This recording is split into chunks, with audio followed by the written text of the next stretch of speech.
La Ligue des Champions, c'est les détails. C'est une histoire de qui va être le plus efficace dans les deux surfaces. Et ce soir, le FC Barcelone ne l'a pas été. Donc on va revenir un peu sur sur ce match un peu frustrant du côté du Barça, parce qu'il y a les occasions, Lewandowski, il les a les occasions. On a les face à face, Rafinha aussi, il tire deux fois à côté des cages, on a les occasions, mais ça met pas au fond. En face, deux grosses occasions en 5 minutes, deux buts en 5 minutes, c'est fini, on rentre. Nouvelle défaite du FC Barcelone face au monstre du Bayern, c'est horrible, hein, on n'arrive pas à s'en défaire.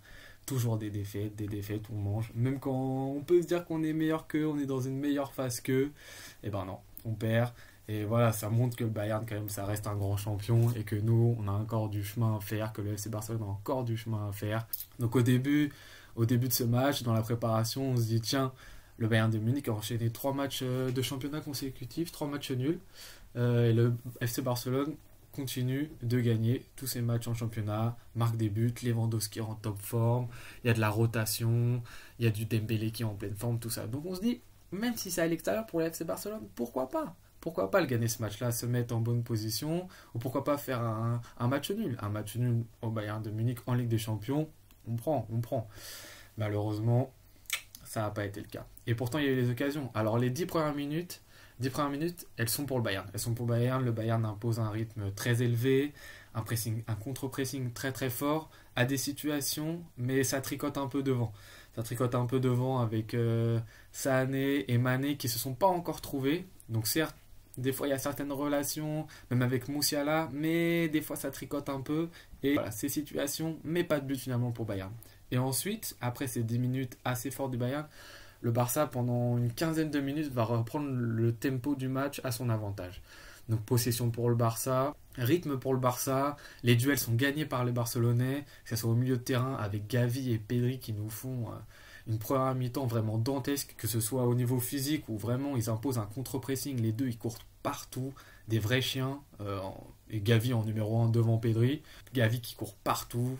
Alors on peut souvent se poser la question pourquoi Gavi il est là à la place de De Jong. Bah, la réponse elle est vraiment là. C'est-à-dire que De Jong il a une qualité technique, il a ce jeu porté vers l'avant qui est évidemment plus intéressant que Gavi.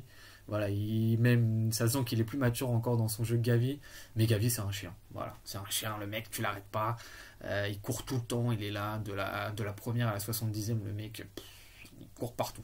Donc voilà, je pense que Xavi pour ce match-là il avait vraiment envie que Gavi débute pour justement mettre ce contre-pressing en place et vraiment embêter le Bayern le plus possible. Et donc grâce à ce contre-pressing là, il y a les occasions pour le Barça et il y a surtout deux grosses occasions pour Lewandowski, surtout une très grosse occasion où là il la reprend de volée.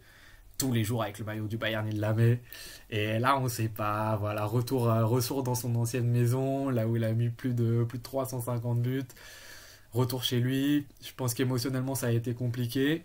On l'a vu d'ailleurs sur certaines occasions, Lewandowski, il était là, des trucs qu'il rate pas d'habitude. Et là, il a raté. Et là, il rate le face à Neuer. On se dit, bon, ça va aller, première grosse occasion, etc. Et derrière, sur une tête aussi, où il est en face, il peut mieux la jouer. Je pense qu'à certains moments, il peut mieux la jouer. Alors, pas facile, mais il tire totalement sur Neuer. Et arrêt facile pour le gardien, alors que ça aurait pu être plus compliqué. Le Barça continue à être très intéressant dans sa première mi-temps. Dembélé, il gagne ses duels. Pas tous, mais il gagne une majorité de ses duels avec des dribbles qui continuent à fonctionner. Voilà, il est dans son mois, il est dans la continuité de la fin du mois d'août, du début du mois de septembre, où ses percussions elles fonctionnent, ses dribbles ils marchent, ses feintes elles marchent, ses passes elles sont intéressantes. Donc voilà, Dembélé aussi très très bon. Un peu moins performant que contre Pilsen, normal, là c'est le Bayern, donc les défenseurs c'est pas les mêmes. Mais voilà, faut que ça continue comme ça. Rafinha, qui était donc lui à droite. Bon, même s'ils ont beaucoup permuté, on sait qu'ils permutent beaucoup les deux, mais Rafinha était dans l'ensemble plus à droite. Lui, on sent que c'est moins direct que Dembélé, mais c'est plus dangereux finalement d'une certaine manière sur ses frappes longue distance.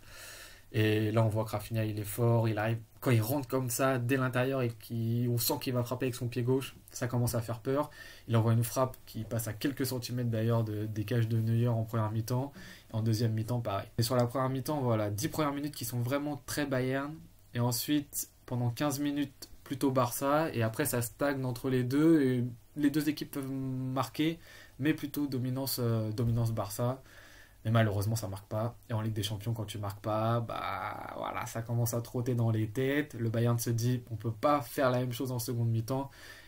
Le Bayern, il démarre la deuxième mi-temps. Et vas-y, il te tue le match. Il te tue le match. En 3 minutes. En 3 minutes, il te tue le match. Et là, voilà, corner. Faute du tout nouveau joueur du Barça, Marcos Alonso, pour son premier match. D'ailleurs, il faudra qu'on parle du cas Marcos Alonso.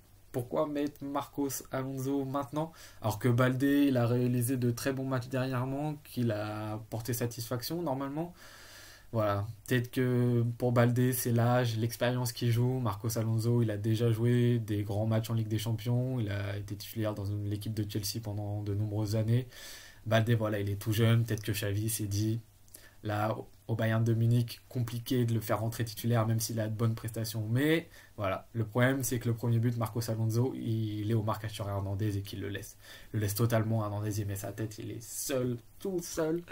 Voilà, donc là Marcos Alonso, l'aventure au Barça commence pas très bien, malgré que son match en soi soit plutôt bon. Mais là, c'est une erreur qui coûte un but. Et deuxième but, pour moi, c'est encore une erreur individuelle. Alors, on va voir sur l'action Araujo qui se fait manger par Sané en vitesse, puisque Sané forcément arrive pleine vitesse. Donc Araujo qui est à l'arrêt, bah, c'est normal qu'en termes de vitesse il se fasse avoir.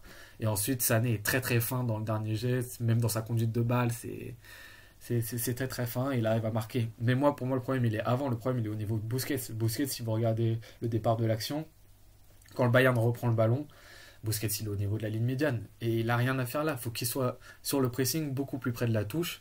Et là au moment où Sané reçoit le ballon, Busquets il devrait être planté là, dans cet endroit là, et il ne l'est pas. Et encore une fois voilà, c'est l'erreur de Busquets face à ces équipes qui contre-attaquent, qui courent très vite, qui imposent un rythme très élevé. Il y a toujours ce problème de Busquets qui à un moment va faire une erreur, Busquets qui va pas être là, Busquets qui a plus le physique pour courir derrière un joueur. Et voilà, et pour arrêter ce genre d'attaque rapide, de contre-attaque, Busquets il est plus là. Donc, dans les temps forts du Barça, Busquets était intéressant. Dans les moments où le Barça avec la possession, Busquets c'est le métronome, celui qui fait les passes intéressantes, etc. Mais voilà, au bout d'un moment, sur ces phases-là, Busquets il est complètement largué. Et il faut peut-être réfléchir voilà, à trouver d'autres solutions dans ces moments-là, face à ces équipes-là où on a moins la possession, où on peut subir des contres.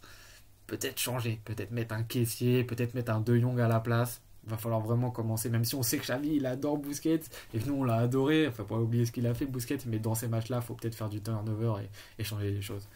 Donc voilà, le Bayern il nous punit en 3 minutes. Ensuite on peut penser que le Bayern ils vont enchaîner et ça va se finir sur un 6-0 et le Barça avec ses jeunes joueurs qui perdent pied, etc. Bah finalement non, en fait le Bayern continue pendant 2-3 minutes à accélérer, puis après repère vite un peu la possession du ballon, le Barça remet le pied, le Barça ne tombe pas totalement à la renverse et remonte un peu. Donc il y a 10-15 minutes où le Barça a des situations, beaucoup moins d'occasions mais plus des situations où ça peut marquer, où ça joue à un pied, ça joue à un dribble, ça joue à quelques centimètres sur des frappes, mais finalement non, le Barça met pas ce but là. Et après ce qui est regrettable c'est que voilà, dans les 15 dernières minutes, il se passe plus rien. Et là, on se dit, voilà, il manque quelque chose encore à ce Barça-là de Xavi, c'est que là, non, tu dois en mettre un. Tu dois en mettre un ou essayer de tout donner, avoir des ballons dans la surface, avoir des occasions, et il n'y a plus rien en fait. Le Bayern, tu le matches, le Barça n'y arrive plus, le Barça est fatigué, peut-être dû au pressing qu'il y a eu pendant les 70 premières minutes. Le Barça est crevé et n'a plus la force, ne serait-ce de mettre ce but-là. Et donc, voilà, c'est frustrant. En match, on repart, on perd 2-0. Donc le Bayern qui prend 6 points dans ce groupe. L'Inter qui précédemment avait gagné 2-0 à Pilsen. Donc il a le même nombre de points que le Barça maintenant, 3 chacun. Deux prochaines confrontations donc face à l'Inter. Et là, c'est les confrontations qu'il ne faudra pas perdre, voire même absolument gagner. Parce que voilà, faut pas faire comme l'année dernière, faut pas retomber en Europa League. Et voilà, faut battre cet Inter-là. Mais il y a de grandes chances que si on joue de la même manière qu'on a joué ce match-là, ça puisse marcher face à l'Inter. Parce que quand même, il y a eu de très belles choses. Et même si voilà, dans l'efficacité, dans les deux surfaces, on le répète, c'est la Ligue des Champions, bah on n'a pas été là, mais avec le temps ça va le faire. Au moins dans le jeu on a été présent, on n'a pas été invisible comme l'année dernière où on a perdu 2 fois 3-0 face au Bayern. Là au moins il y a eu des choses, il y a eu des actions dans le jeu, au niveau du milieu du terrain on a quand même été très fort, on a très peu vu Kimmich, Goretzka quand il est rentré on l'a très peu vu, même s'il a eu une belle frappe et même si ça a changé des choses quand il est rentré, mais on l'a moins vu. Sabitzer en première mi-temps où il a aussi été éteint par le milieu.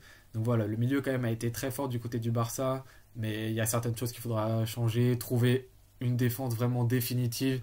Koundé, on ne sait pas s'il est à droite, des fois même on voyait Araujo à droite, des fois on voyait c'était Koundé à droite, on ne sait pas trop encore comment ça se passe au niveau de la défense du côté du Barça. Mais après il y a de belles choses, voilà. Donc voilà, c'était ma réaction au match du Barça contre le Bayern de Munich, deuxième journée de la phase de groupe de Ligue des Champions. On se retrouve très bientôt pour une nouvelle réaction.